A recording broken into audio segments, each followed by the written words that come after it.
Mari kita bersama-sama kita berdoa. Ya Tuhan, kami datang di hadapan-Mu. Kami boleh memuji dan memuliakan nama-Mu. Kami tahu semua itu karena anugerah-Mu semata. Dan bahkan kalau kami pada saat ini sebentar lagi akan membaca dan merenungkan firman-Mu, kami sekali lagi memohon anugerah-Mu menerangi hati dan pikiran kami, supaya kami boleh memahami kebenaran firman-Mu dengan baik, sehingga iman kami hari semakin hari boleh semakin bertumbuh di dalam pengenalan akan Engkau dan kebenaran firman-Mu. Urapi hamba-Mu ini, mampukan untuk bisa menguraikan firman-Mu dengan jelas, dan juga kiranya Engkau menopang pemberitaan firman Tuhan ini, segala sesuatu yang kami pakai dan pergunakan. Topanglah ya Tuhan menjadi sarana bagi pemberitaan firman-Mu pada hari ini. Terima kasih Tuhan, terpuji nama-Mu selama-lamanya. Demi nama Tuhan kami Yesus Kristus kami berdoa. Amin. Shalom saudara sekalian. Saudara, hari ini kita akan membahas satu tema yang di dalam bulan reformasi ini ya. Saya melihat tema-tema yang saudara bahas ini cukup berat-berat begitu ya selama 5 minggu ini begitu ya. Semuanya berisi tentang doktrin-doktrin begitu ya. Mari kita bersama-sama membuka satu bagian firman Tuhan yang hari ini saya ingin sharingkan. Tema yang diberikan kepada saya itu sola gratia atau hanya oleh anugerah. Kita buka Efesus pasal yang pertama. Efesus pasal yang pertama, ayat yang ketiga hingga ayat yang ke-14. Efesus pasal yang pertama, ayat yang ketiga hingga ayat yang ke-14. Kalau sudah mendapatkannya saya akan bacakan demikian firman Tuhan. Terpujilah Allah dan Bapa kita, Yesus Kristus yang dalam Kristus telah mengaruniakan kepada kita segala berkat rohani di dalam sorga. Sebab di dalam Dia Allah telah memilih kita sebelum dunia dijadikan, supaya kita kudus dan tak bercacat di hadapan-Nya. Dalam kasih Ia telah menentukan kita dari semula oleh Yesus Kristus untuk menjadi anak-anaknya sesuai dengan kerelaan kehendak-Nya, supaya terpujilah kasih karunia-Nya yang mulia yang dikaruniakannya kepada kita di dalam Dia yang dikasihi-Nya. Sebab di dalam Dia dan oleh darah-Nya kita beroleh penebusan, yaitu pengampunan dosa menurut kekayaan kasih karunia-Nya yang dilimpahkannya kepada kita dalam segala hikmat dan pengertian. Sebab Ia telah menyatakan rahasia kehendak-Nya kepada kita sesuai dengan rencana kerelaan-Nya, yaitu rencana kerelaan yang dari semula telah ditetapkannya di dalam Kristus sebagai persiapan kegenapan waktu untuk mempersatukan di dalam Kristus sebagai kepala segala sesuatu, baik yang di sorga maupun yang di bumi. Aku katakan di dalam Kristus, karena di dalam Dialah kami mendapat bagian yang dijanjikan. Kami yang dari semula ditentukan untuk menerima bagian itu sesuai dengan maksud Allah yang di dalam segala sesuatu bekerja menurut keputusan kehendak-Nya. Supaya kami yang sebelumnya telah menaruh harapan pada Kristus boleh menjadi puji-pujian bagi kemuliaan-Nya.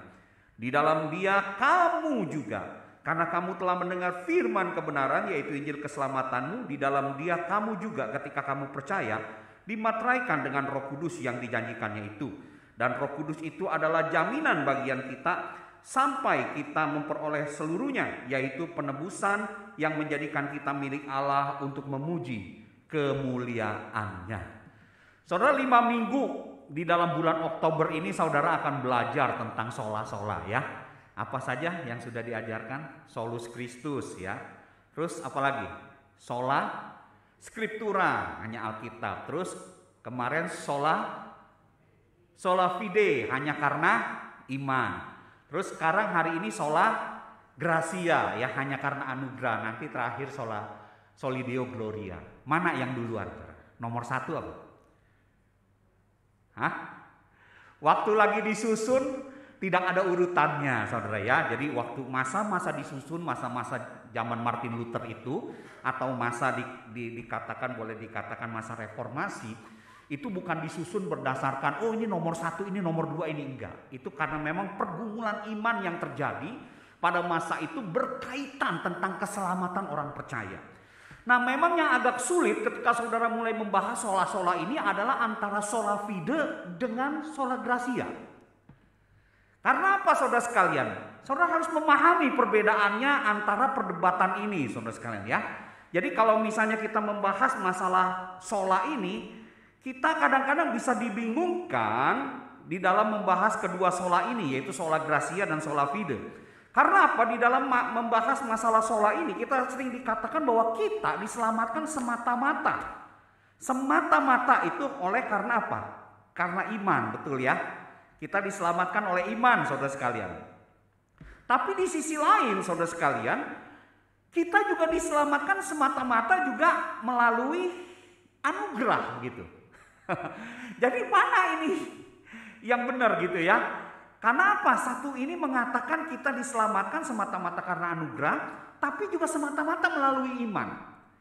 Nah, memang ketika kita membahas tentang keselamatan ini memang ada bedanya ini antara sola fide dengan sola gratia. Sebelum saya membahas sola gratia, saudara harus paham dulu. Bedanya apa, saudara sekalian? Sola fide yang kemarin minggu lalu dibicarakan itu berbicara tentang bagaimana atau melalui apa kita diselamatkan.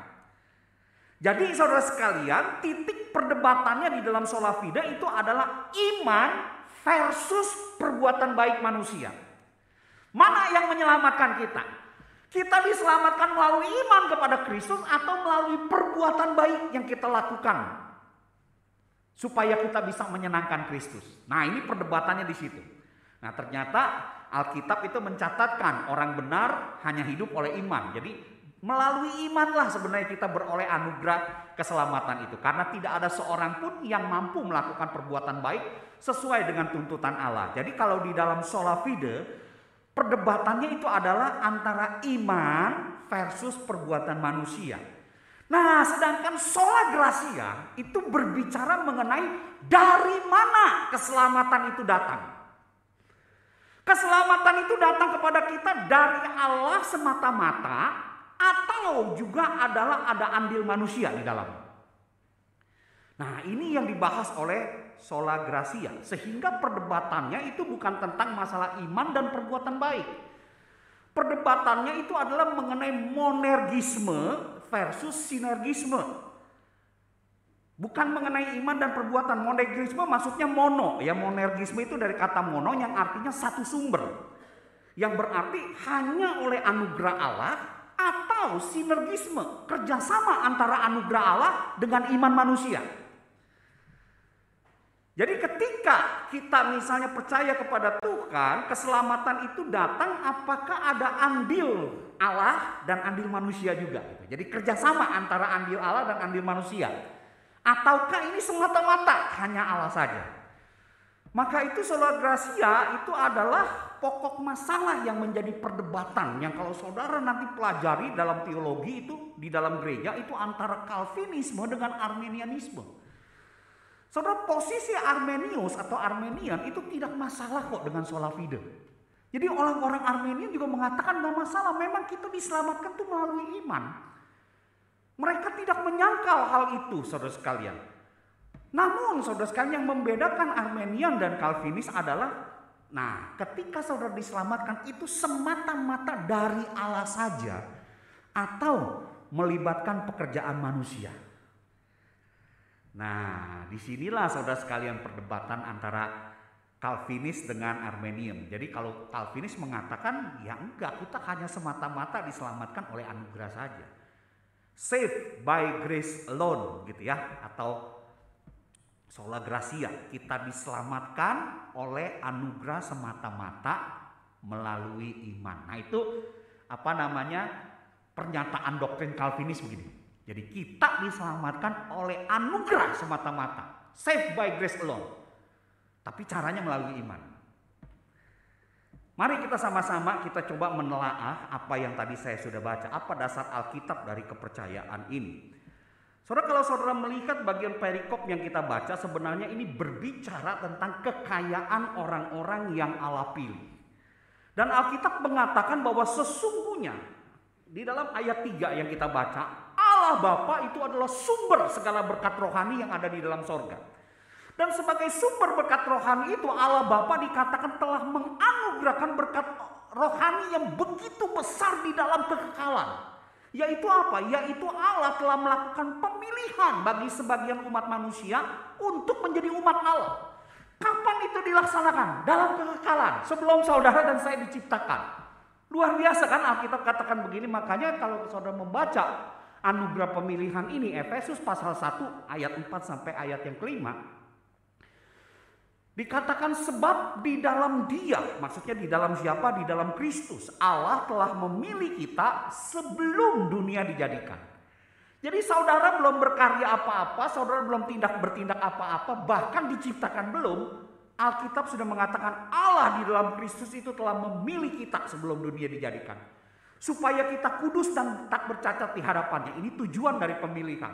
Dan dalam kasih Ia telah menentukan kita dari semula oleh Yesus Kristus untuk menjadi anak-anaknya sesuai dengan kerelaan kehendaknya. Jadi saudara sekalian, di dalam kekekalan sesungguhnya sudah ada anugerah pemilihan bagi umat yang disebut sebagai umat pilihan Allah. Konsep pemilihan Allah itu yang pertama-tama, pemilihan itu ditetapkan di dalam Yesus Kristus. Yang kedua, pemilihan Allah juga dilakukan sebelum dunia dijadikan. Itu yang Alkitab katakan. Dan pemilihan Allah itu bertujuan supaya saudara dan saya sebagai orang-orang pilihan itu menjadi orang yang kudus dan yang tak bercacat di hadapan Allah. Dan terakhir dikatakan pemilihan Allah ini didasarkan kepada kasih dan kerelaan kehendaknya. Nah, disinilah saudara sekalian yang disebut sebagai konsep predestinasi. Ketika saudara berbicara tentang diselamatkan hanya semata-mata oleh anugerah Allah, maka nggak bisa lepas di dalam pembahasan ini. Saudara, kebenaran ini memang banyak menimbulkan perdebatan dan keberatan ketika disampaikan. Bahkan di dalam perjalanan sejarah kekristenan juga terjadi perdebatan hal ini. Tadi saya sudah sebutkan, ada Armenian, ada Calvin. Armenian mengatakan di dalam perdebatannya begini loh, kita menjadi umat Allah karena kita yang memilih untuk percaya kepada Yesus. Jadi ada andil manusia toh, Allah menawarkan anugerah, kita berespon.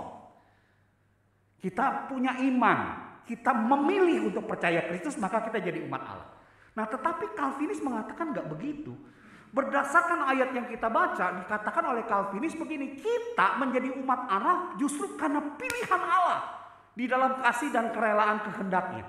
Maka karena kita dipilih Allah dan dilahir barukan, maka kita memiliki kemampuan untuk merespon kepada Allah. Jadi kalau disimpulkan singkatnya daripada saudara bingung ya, inti perdebatannya begini. Menurut saudara ya, saudara dilahir barukan dulu baru punya iman, atau punya iman dulu baru dilahirkan baru? Hah? Yang benar. Hah? Lahir baru dulu punya iman, atau punya iman dulu baru lahir baru? Hah? Gimana? Lahir baru dulu baru punya iman. Bukan punya iman dulu terima Yesus baru kita dilahir barukan. Yang benar yang mana? Bingung kan gitu ya. Jadi perdebatan mereka begitu. Perdebatan mereka adalah apakah iman merupakan penyebab kelahiran baru atau hasil dari kelahiran baru. Itu sebenarnya perdebatan mereka tentang sola gratia ini. Posisi Armenian yang sinergisme, kerjasama antara anugerah Allah dan iman manusia, itu akan mengatakan iman adalah penyebab kelahiran baru. Karena saya menyambut anugerah Allah ini dengan iman, maka saya lahir baru. Itu Armenian posisinya. Tapi kalau posisi Calvinis yang monergisme, keselamatan itu hanya anugerah Allah semata-mata, dia mengatakan bukan begitu. Iman itu semata-mata hasil dari kelahiran baru. Kalau saudara sudah dilahir barukan, baru saudara bisa punya iman. Tanpa kelahiran baru yang dilakukan Allah di dalam diri saudara, saudara tidak akan tertarik untuk beriman kepada Kristus. Mau dikasih penjelasan apapun, saudara tidak akan tertarik. Karena apa? Saudara tidak dilahir barukan, sekalipun mungkin punya pengetahuan yang hebat tentang yang namanya Alkitab itu. Saudara ingat kisah seorang yang pernah datang kepada Yesus malam-malam, namanya Nikodemus. Siapa yang tidak kenal Nikodemus? Seorang pengajar dari umat Israel. Berarti dia ahli Taurat, ahli kitab yang sangat mengerti tentang Alkitab. Dia seorang yang berpengetahuan tentang janji-janji Allah. Tetapi ketika dia bertemu dengan Yesus, Yohanes 3 ayat 3, Yesus mengatakan apa kepadanya? Kepada seorang yang bernama Nikodemus, pengajar umat Israel, Yesus berkata, "Aku berkata kepadamu, sesungguhnya jika seorang tidak dilahirkan kembali, ia tidak dapat melihat kerajaan Allah." Jadi bayangkan saudara ya, kalau Tuhan tidak melahirbarukan kita lebih dahulu, ngelihat kerajaan Allah aja nggak bisa. Bagaimana mungkin dia bisa beriman kepada kerajaan Allah yang datang di dalam Yesus Kristus? Jadi artinya saudara, kalau Alkitab itu mengatakan dengan jelas kita diselamatkan memang semata-mata oleh anugerah Allah. Karena Allah yang di dalam kekekalan itu telah memilih kita. Dan kemudian ketika kita mendengar berita Injil, kita dilahirbarukan. Disitulah kita baru memiliki kemampuan untuk merespon. Jadi iman itu adalah hasil dari kelahiran baru. Iman adalah hasil dari kelahiran baru, bukan penyebab dari kelahiran baru. Nah, ini perdebatan yang pertama yang terjadi tentang sola gratia ini. Yang kedua juga akan dipertanyakan beginilah, Pak. Kalau Allah memang itu sudah memilih orang-orang yang menjadi anak-anaknya, kalau gitu buat apa lagi kita melakukan pekabaran Injil? Betul gak? Kan Tuhan sudah pilih. Mau ngapain kita menginjili lagi? Nah, ini jadi satu masalah saudara sekalian. Nah, hal ini sebenarnya bukan menjadi sebuah alasan untuk kita tidak menginjil karena Allah sudah memilih. Tetapi justru seharusnya memberikan sebuah jaminan bagi kita agar kita tidak takut melakukan pekabaran Injil. Jadi apa yang harus kita lakukan? Misalnya saudara punya saudara keluarga besar dah. Anggap ada 10 orang, ada 20 orang. Saudara bisa tahu gak dari 20 orang keluarga besar saudara, anggota keluarga besar saudara, mana yang Allah pilih, mana yang Allah tidak pilih? Tahu gak? Gak bisa tahu. Jadi kalau begitu, kalau kita tidak tahu apa yang harus kita lakukan, konsep pemilihan Allah ini justru harusnya bukan mengatakan ya sudahlah, kalau Allah sudah milih juga nanti dari 20 yang mana yang dipilih dia akan percaya Tuhan Yesus. Bukan begitu. Tapi justru memberikan keberanian saudara sekalian, bahwa dari 20 orang yang ada di dalam lingkaran pengaruh saudara, ada orang-orang pilihan Allah di sana. Nah, bagaimana saudara bisa tahu orang-orang itu dipilih Allah? Yaitu ketika mereka berespon terhadap Injil. Maka kita sebagai orang yang sudah mengenal Injil, kita harusnya memberitakan Injil itu kepada mereka. Percayalah. Kalau dari 20 anggota keluarga besar kita ini, mereka adalah sebagian ada yang Allah pilih untuk menjadi umatnya, mereka itulah yang pasti akan berespon terhadap pemberitaan Injil saudara. Mungkin tidak saat ini, tapi satu waktu mereka akan berespon. Maka itu konsep ini harusnya bukan membuat kita jadi tidak mau menginjili, malah memberikan keberanian untuk kita menginjili. Kita tidak tahu siapa yang Allah pilih dari 20 orang itu. Tugas kita adalah beritakan Injil kepada 20 orang itu. Saudara ingat gak kisah yang terjadi di dalam Kisah Rasul pasal 18 ayat 9 sampai 11. Nah, saudara sekalian, dalam Kisah Rasul pasal 18 ini diceritakan saat itu adalah Rasul Paulus sedang menginjili di kota Korintus. Satu kota yang baru dikabarkan Injil, berarti belum ada orang yang percaya. Dan di tengah-tengah pengabaran Injil ini, Rasul Paulus itu mengalami yang namanya tekanan, mengalami ancaman, mengalami ketakutan karena semua hal itu. Tapi ketika saudara membaca Kisah Rasul 18 ayat 9 sampai 11, di situ dikatakan, pada suatu malam berfirmanlah Tuhan kepada Rasul Paulus di dalam satu penglihatan. Firman-Nya apa? Jangan takut. Teruslah memberitakan firman dan jangan diam. Sebab aku menyertai engkau dan tidak ada seorang pun yang akan menjamah dan menganiaya engkau. Koma, dikasih keterangan. Tuhan berkata begini, sebab banyak umatku di kota ini. Injil belum diberitakan, tapi Allah sudah bilang sama Paulus, Paulus jangan takut. Kamu alami tekanan, alami ancaman, persekusi. Gak usah takut, tetap beritakan ini. Kenapa? Sebab aku katakan kepadamu, hai Paulus, banyak umatku di kota ini. Tidak ada seorang pun yang akan menjamah engkau. Injil belum tersebar loh saudara sekalian, belum diberitakan. Tapi Tuhan sudah mengatakan di situ sudah ada umatku. Banyak bahkan umatku di sana. Maka kemudian dikatakan, maka tinggallah Paulus di situ selama 1 tahun 6 bulan dan mengajarkan firman Allah di tengah-tengah mereka. Jadi sekali lagi saudara sekalian, bukan menjadi sebuah keberatan kita jadi takut memberitakan Injil. Justru harusnya kita makin berani. Percayalah ketika Injil diberitakan, kalau orang itu adalah umat pilihan Allah, dia pasti satu waktu akan berespon terhadap Injil itu. Nah kemudian ada lagi yang mengatakan, loh Pak, kalau gitu gak adil dong Pak Pendeta ya. Masa Tuhan memilih sebagian orang untuk selamat dan membiarkan sebagian orang lagi untuk binasa? Di mana adilnya Tuhan? Saudara, di dalam konsep pemilihan yang kita baca, saudara lihat pemilihan Allah didasarkan kepada kasih dan kerelaan kehendaknya. Jadi kenapa kita proses gitu ya? Jadi saya mau katakan gini, misalnya gini ya. Seluruh dunia ini manusia itu adalah manusia yang berdosa. Betul? Setuju? Kalau manusia seluruh dunia ini berdosa dan Allah menghukum seluruh dunia ini, dibuang ke neraka semua, Allah adil gak? Adil toh? Benar gak? Adil. Karena apa? Manusia berdosa, upah dosa maut. Jadi kalau seluruh manusia dihukum, dibuang ke neraka, Allah adil kok. Nggak bisa dipersalahkan. Nah sekarang kenapa kamu mempermasalahkan Allah yang begitu kasihnya? Yang ketika dia harus membuang manusia yang berdosa ini semuanya ke dalam neraka, tapi dalam kasihnya dia merangkul atau meraup sebagian untuk dia selamatkan. Di dalam kasih dan kerelaan kehendaknya. Kenapa kita harus protes? Jadi Allah itu tidak adil karena kemurahan hatinya yang seharusnya membuang semuanya tapi menyelamatkan sebagian.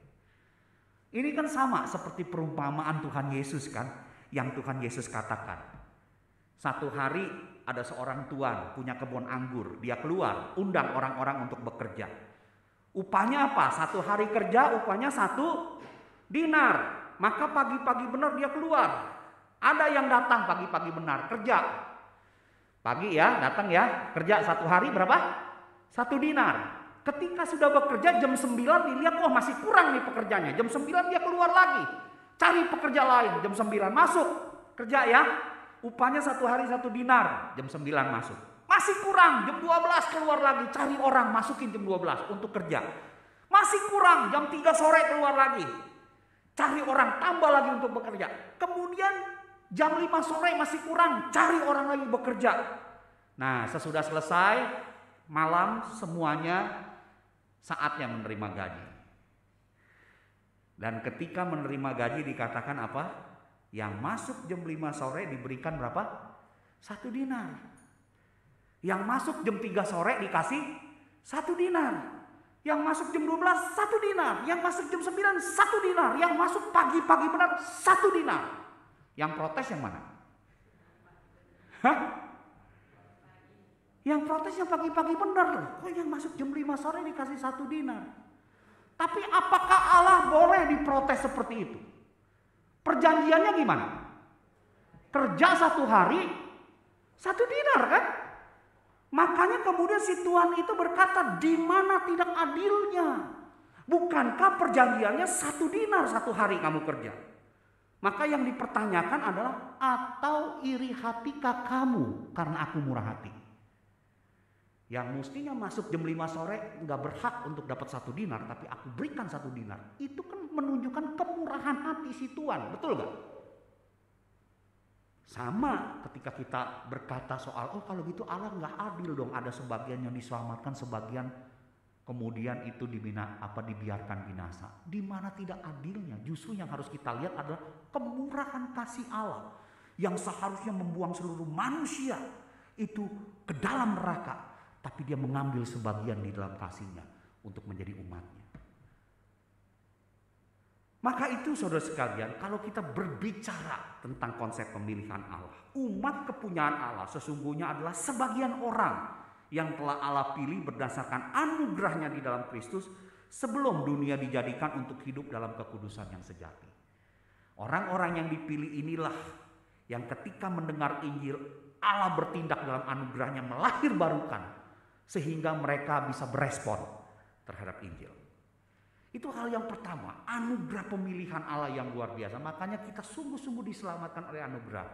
kemurahan Allah. Yang kedua, kalau saudara membaca ayat yang ke-7 sampai ayat yang ke-8, di situ juga diceritakan tentang anugerah penebusan dari Allah.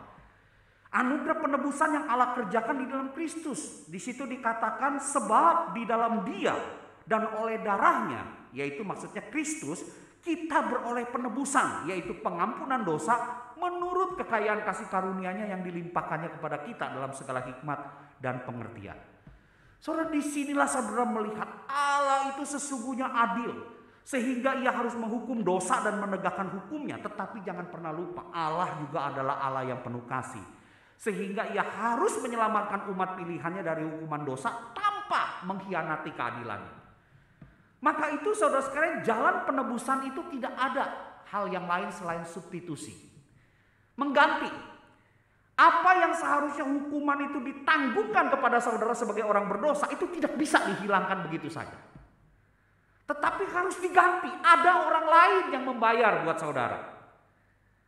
Siapa yang membayar? Tidak ada seorang pun yang mampu selain anak Allah sendiri yang turun ke dalam dunia ini untuk menjadi penebus dosa umat manusia seluruh dunia ini.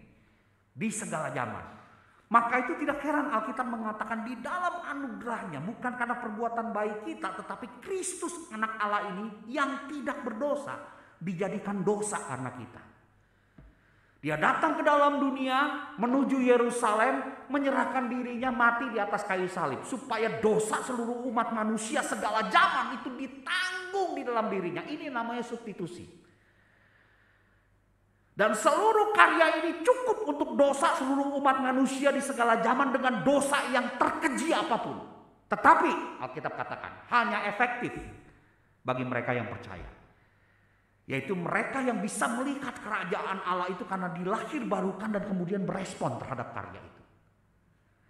Maka itu saudara sekalian, penebusan Kristus itu adalah tindakan Allah yang penuh hikmat dan pengertian dalam menyelaraskan tuntutan keadilan Allah dan anugerah kasih Allah dalam mengampuni dosa umat pilihannya ini.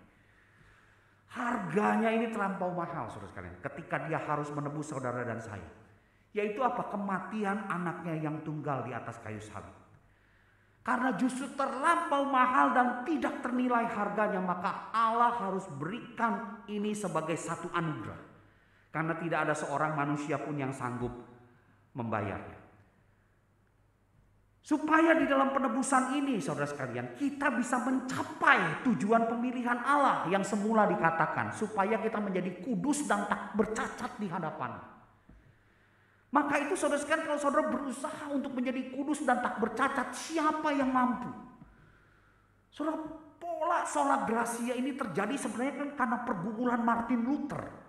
Sebagai seorang rabi, saudara sekalian, dia mencoba menghidupi tuntutan-tuntutan yang ada.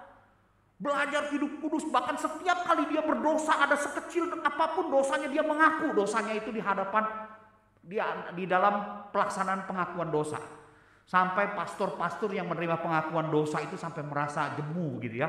Karena apa? Dia bisa mengaku dosa itu bisa sampai 3 jam, 6 jam. Itu Luther. Tapi dia tidak temukan semuanya itu. Sampai satu waktu dia menyadari sebuah ayat itu bergema di dalam hatinya. Orang benar akan hidup karena iman. Disitulah dia tahu hanya di dalam Kristuslah sesungguhnya dia bisa memperoleh kekudusan yang sejati dan tak bercacat di hadapan Allah. Karena di dalam penebusan Kristus itulah sesungguhnya saudara sekalian kita menerima 2 hal. Yaitu yang disebut sebagai definitive sanctification dan progressive sanctification. Apa yang dimaksud sebagai definitive sanctification? Definitive sanctification itu adalah kekudusan yang definitif. Itu adalah berbicara tentang status hidup kita sebagai orang kudus di hadapan Allah. Saudara, sebelum saudara percaya kepada Yesus, status saudara itu adalah orang berdosa. Ini gak bisa diubah dengan perbuatan baik. Sampai ketika saudara percaya kepada Yesus, anugerah Allah mencelikan, melahirbarukan, saudara berespon kepada penebusan Kristus. Secara status saudara diubah. Bukan karena perbuatan baik saudara, tetapi karena penebusan Kristus ini saudara secara status kemudian tidak lagi menjadi orang berdosa, tetapi sebagai orang kudus. Inilah yang disebut sebagai definitive sanctification. Yaitu adalah anugerah karena kita menerima penebusan Kristus, bukan usaha untuk mendapat penebusan Kristus. Ini adalah satu anugerah yang Allah berikan di dalam karya Kristus. Tetapi saudara sekalian, sesudah kita secara status itu diberikan kekudusan oleh Allah, kita masuk yang kemudian kedua yang disebut sebagai progressive sanctification. Kekudusan yang progresif. Ini berbicara tentang ketekunan hidup sebagai orang kudus di hadapan Allah. Tapi ketekunan ini juga bukan untuk membayar karya Kristus. Kekudusan yang progresif ini adalah sebuah buah dari hidup baru yang wajar. Dari seorang yang hidupnya dipenuhi oleh rasa syukur yang mendalam atas segala kebesaran anugerah penebusan Kristus itu. Jadi kalau orang yang sudah dilahir barukan, dia menerima anugerah penebusan Kristus itu, nggak mungkin di dalam otaknya begini. Enak ya kalau sudah ditebus oleh Tuhan ya. Kan berarti dosa-dosa kita sudah diampuni, kita sekarang sudah jadi anak Tuhan. Maka itu yuk kita buat dosa sepuas-puasnya. Nah saudara sekalian, ini namanya nggak normal gitu loh. Jadi ini jangan-jangan ini adalah serigala berbulu domba, ngaku-ngakunya domba-domba Kristus gitu, padahal serigala gitu. Jadi nggak mungkin. Jadi kalau orang yang sudah dilahir barukan, dia tahu dia dipilih Allah dari sebelum dunia dijadikan, ditebus di dalam penebusan Kristus untuk hidup dalam kekudusan sejati. Gak mungkin dia punya pemikiran begitu. Dia pasti akan berjuang. Untuk apa? Hidup sekudus mungkin bagi Allah. Itulah umat Allah yang sejati. Karena apa? Karena kita tahu kita adalah orang-orang yang sudah ditebus ini sesungguhnya adalah orang-orang yang berhutang hidup kepada Kristus di dalam penebusan. Bukan berhutang hidup kepada dunia. Maka itu kalau kita adalah orang-orang yang sudah berhutang hidup kepada Kristus, biarlah kita hidup sesuai dengan nilai dan tuntutannya Kristus. Jangan hidup sesuai nilai dan tuntutannya dunia. Kenapa? Karena engkau dan saya tidak berhutang kepada dunia. Kita berhutang kepada Kristus. Saudara, jika kita berhutang kepada Kristus tentang hidup ini, maka sudah seharusnya kita hidup di dalam nilai dan tuntutan Kristus. Yaitu apa? Menjalani status hidup sebagai orang kudus dan ketekunan hidup sebagai orang kudus di hadapan Allah dengan penuh sukacita. Maka itu saudara sekalian dalam hidup ini, saudara, kalau saudara memahami ini, saudara akan menjadi orang yang penuh dengan sukacita. Saudara akan menjadi orang yang tidak akan menaruh nilai diri saudara berdasarkan aturan dunia. Cakep, kaya, populer. Kan itu kan. Kalau dunia kan aturannya begitu saudara sekalian. Kalau bisa di dalam hidup ini saudara cakep lah begitu ya. Kalau cakep tuh dihargai, minimal orang masih ngeliatin saudara ya kan. Kalau ganteng, cantik, makanya yang wanita-wanita ya kalau nggak cukup cantik ya udah pergi ke Korea operasi plastik begitu ya. Biar cantik begitu ya. Bahkan ada orang-orang yang kadang-kadang dengan tubuhnya yang kelihatan, aku agak gemuk. Wah, setiap kali itu sampai ada yang makan itu keluarkan lagi sampai akhirnya jadi kurus ramping demi ikuti tuntutan dunia. Supaya cakep, langsing gitu ya. Yang Tuhan kasih karunia rambutnya lurus, kurang pede, dikeriting-keriting bawahnya gitu ya. Yang dikasih keriting kurang pede juga, dilurus-lurusin saudara sekalian. Ini manusia, kenapa ikut aturannya dunia? Mau seperti itu, kaya, wah yang penting punya banyak uang. Kalau punya banyak uang orang itu akan populer, terkenal dan lain-lain. Saudara, itu aturan dunia. Jangan taruh nilai kita berdasarkan aturan dunia seperti itu. Saudara, dalam hidup ini kita boleh kalah hebat di dalam mengejar kecakapan, kekayaan, kepopuleran dengan orang-orang dunia. Nggak apa-apa. Tetapi saudara sekalian, jangan sampai kalah tekun dalam menjalani kekudusan hidup bagi Tuhan. Jangan sampai sikap hidup kita ini kalah baik dengan orang-orang dunia. Kalah cakep nggak apa-apa. Kalah populer nggak apa-apa, kalah kaya nggak apa-apa. Asal jangan sampai kalah tekun untuk menjalani hidup dalam perbuatan baik yang memuliakan Tuhan dibanding dengan orang dunia. Karena apa? Karena saudara dan saya berhutang kepada Kristus dalam hidup ini, bukan kepada dunia. Ini anugerah. penebusan. Jadi saudara bukan menerima anugerah pemilihan, bukan hanya menerima anugerah penebusan. Bahkan kalau saudara membaca ayat 9 sampai 14, saudara juga menerima anugerah peneguhan. Apa itu anugerah peneguhan yang Tuhan berikan kepada kita? Saudara, ketika Allah melakukan pemilihan penebusan di dalam Kristus bagi sekelompok umat manusia ini menjadi umatnya, sesungguhnya hal itu tidak terbatas hanya bagi umat perjanjian yang berasal dari keturunan Abraham saja. Itu dijelaskan oleh Rasul Paulus. Melainkan untuk seluruh umat manusia dari segala bangsa. Makanya kalau saudara memperhatikan ayat 9 sampai 14, Rasul Paulus itu dalam penjelasan ini menggunakan kata yang berganti-ganti. Sebentar dia berkata kita, kemudian dia berkata lagi penjelasannya kami. Habis itu dia bicara lagi kamu. Sesudah itu dia bicara kita lagi. Coba saudara perhatikan ayat 9 sampai 14. Di situ dikatakan begini, sebab Allah telah menyatakan rahasia kehendaknya kepada kita. Berarti kita itu siapa? Rasul Paulus dan semua orang-orang yang mendengarnya. Sesuai dengan rencana kerelaannya, yaitu rencana kerelaan yang dari semula yang telah ditetapkannya di dalam Kristus sebagai persiapan kegenapan waktu, mempersatukan di dalam Kristus sebagai kepala segala sesuatu baik yang di sorga maupun di bumi. Kemudian Rasul Paulus mengatakan begini, aku katakan di dalam Kristus karena di dalam dialah kami. Nah, pakainya kami nih saudara ya. Maksudnya apa saudara? Maksudnya kami itu menunjuk kepada diri Rasul Paulus dan orang-orang lain yang adalah keturunan Abraham. Umat perjanjian yang memiliki darah dari garis keturunan Abraham. Nah, kami sebagai orang-orang yang memiliki garis keturunan Abraham sebenarnya juga mendapat bagian dari yang dijanjikan. Kami ini memang dari semula telah ditentukan untuk menerima bagian itu sesuai dengan maksud Allah yang di dalam segala sesuatu bekerja menurut keputusan kehendaknya. Supaya kami yang sebelumnya telah menaruh harapan pada Kristus boleh menjadi puji-pujian bagi kemuliaannya. Jadi memang Allah memberikan anugerah memilih kita mendatangkan Yesus Kristus dari keturunan Abraham. Dan kami ini keturunan Abraham ini percaya kepada Kristus. Sehingga kami boleh menerima seluruh janji itu. Jadi kami yang mana nih? Kami keturunan Abraham yang telah percaya kepada Kristus. Tetapi tidak berhenti sampai di situ. Kemudian Rasul Paulus juga mengatakan, di dalam dia kamu juga. Maksudnya apa? Orang-orang dari luar bangsa lain. Karena kamu telah mendengar firman kebenaran, yaitu Injil keselamatanmu, di dalam dia kamu juga ketika kamu percaya dimateraikan dengan Roh Kudus yang dijanjikannya itu. Dan Roh Kudus itu adalah jaminan bagian kita. Pakai kata kita.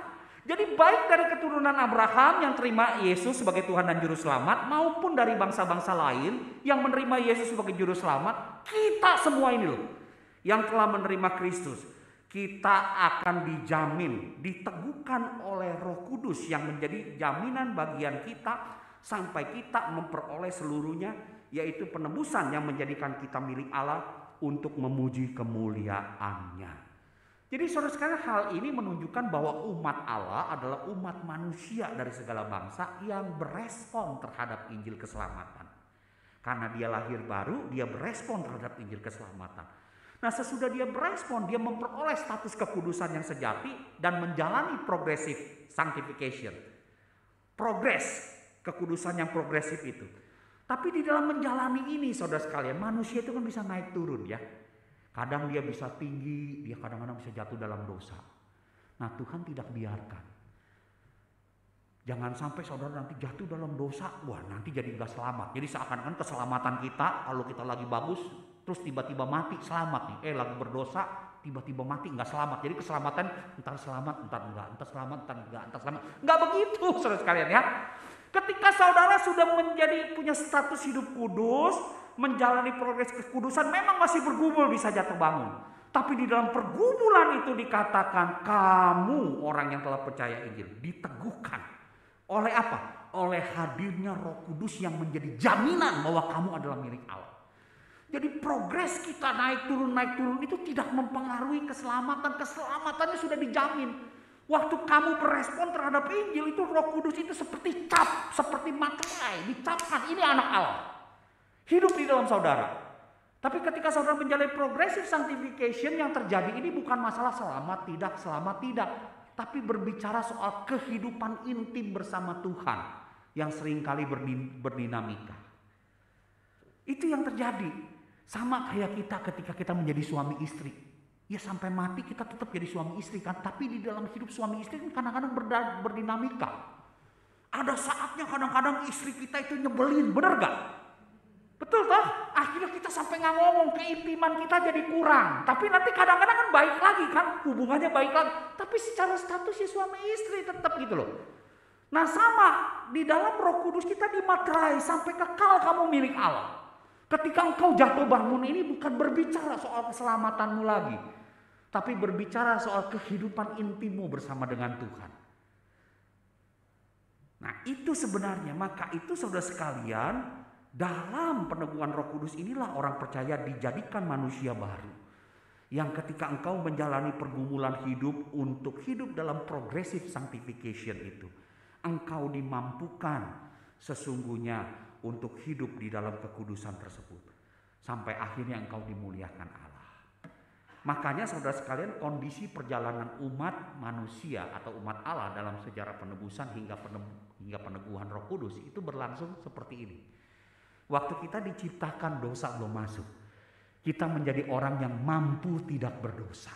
Betul ya? Ada pohon pengetahuan yang baik dan buruk, tapi kita mampu untuk sebenarnya tidak memilih itu. Tapi memang akhirnya manusia jatuh di dalam dosa. Ketika manusia sudah jatuh saudara sekalian, maka manusia tidak mampu tidak berdosa. Selalu kita berbuat dosa. Selalu kita mengkhianati Allah. Karena apa? Dosa berkuasa atas kita. Tapi ketika saudara ditebus oleh Tuhan, Tuhan menebus saudara itu mengembalikan saudara ketika saudara seperti diciptakan. Yaitu apa? Diberikan kemampuan sebenarnya untuk tidak berbuat dosa. Makanya dipanggil di dalam perjalanan kekudusan yang progresif. Diberikan Roh Kudus hidup di dalam saudara. Supaya saudara punya kemampuan itu. Sampai satu waktu saudara sekalian, ketika kita dimuliakan, kita tidak mampu berdosa lagi. Karena apa? Kita sudah bersama-sama dengan Allah. Dan di dalam progres ini saudara sekalian, saudara dijamin, diteguhkan oleh Roh Kudus. Roh Kudus itu selalu hadir untuk mendampingi dan meneguhkan perjalanan kehidupan iman setiap umat tebusannya hingga masa pemuliaan. Saudara lihat saudara sekalian, anugerah Allah itu bagi saudara. Saudara, maka kalau kita melihat seperti ini, betapa damainya menjalani kehidupan hingga kematian dalam peneguhan seperti ini. Kenapa? Ketika engkau sudah dimaterai oleh Roh Kudus hidup di dalam hidupmu, tidak ada kuasa apapun di dalam dunia ini yang dapat memisahkan engkau dari kasih Allah. Gak ada. Mungkin saudara sekalian penindasan, kesesakan, penganiayaan, kelaparan, ketelanjangan, sakit penyakit, bahaya pedang mungkin masih bisa menyiksa tubuh kita ini. Dan dapat memisahkan tubuh dari jiwa kita ini. Namun bagi mereka yang ada di dalam materai Roh Kudus, maka tak ada satupun yang dapat memisahkan roh kita dari roh Allah yang telah memilih kita sebelum di dunia dijadikan, yang telah menebus kita di dalam karya Kristus, yang telah meneguhkan kita di dalam materai Roh Kudus ini. Saudara, betapa ajaib dan dahsyatnya anugerah yang Allah berikan bagi umat pilihannya yang ada di dalam Kristus. Itulah saudara dan saya. Umat pilihan Allah adalah mereka yang semata-mata menerima anugerah pemilihan Allah dalam penebusan Kristus dan peneguhan Roh Kudus untuk hidup dalam kekudusan yang sejati. Maka itu jika saudara menghargai hal itu, maka dengan bermahkotakan kekudusan jadilah versi yang terbaik dari diri saudara yang unik bagi kemuliaan Tuhan. Jangan perbandingkan diri kita dengan orang lain. Tapi jadilah versi terbaik yang unik dari diri kita sendiri bagi Tuhan. Jadilah umat tebusan yang terbaik sesuai dengan versi dirimu dan jalanilah panggilan hidupmu yang unik dengan bermahkotakan kekudusan. Jika Tuhan tempatkan engkau sebagai seorang pengusaha, sebagai seorang profesional, ibu rumah tangga, sebagai orang tua, sebagai anak, sebagai pendeta, sebagai jemaat atau profesi apapun, jadilah manusia baru yang menjunjung tinggi status dan ketekunan hidup untuk hidup dalam kekudusan bagi kemuliaan Tuhan. Bersukacitalah dalam panggilan itu, karena sebagai umat pilihan Allah, kita dirancang dari kekekalan hingga kekekalan untuk menerima segala anugerah besar itu yang ada di dalam karya Allah Tritunggal, yang sudah memilih saudara menebus saudara dan meneguhkan saudara. Saudara, inilah sola gratia. Kita diselamatkan oleh anugerah semata-mata dalam karya Allah Tritunggal. Mari kita berdoa. Tuhan, terima kasih untuk kebenaran firman-Mu. Biarlah kebenaran firman-Mu ini boleh sekali lagi meneguhkan kami, memampukan kami untuk kami melihat betapa luar biasanya anugerah yang Allah berikan kepada kami, yang Tuhan rancang dari kekekalan hingga kekekalan di dalam Kristus Tuhan kami. Tuhan, ajar kami untuk menjunjung tinggi semua itu, sehingga kami bisa dengan penuh sukacita menjalani profesi apapun yang Tuhan tetapkan bagi kami dengan bermahkotakan kekudusan, karena kami adalah orang-orang yang telah menerima anugerah Allah yang begitu besar dari kekekalan hingga kekekalan. Terpuji nama-Mu ya Tuhan, mampukan kami untuk hidup sebagai anak-anak-Mu yang menyenangkan hati-Mu. Demi nama Tuhan kami Yesus Kristus kami berdoa.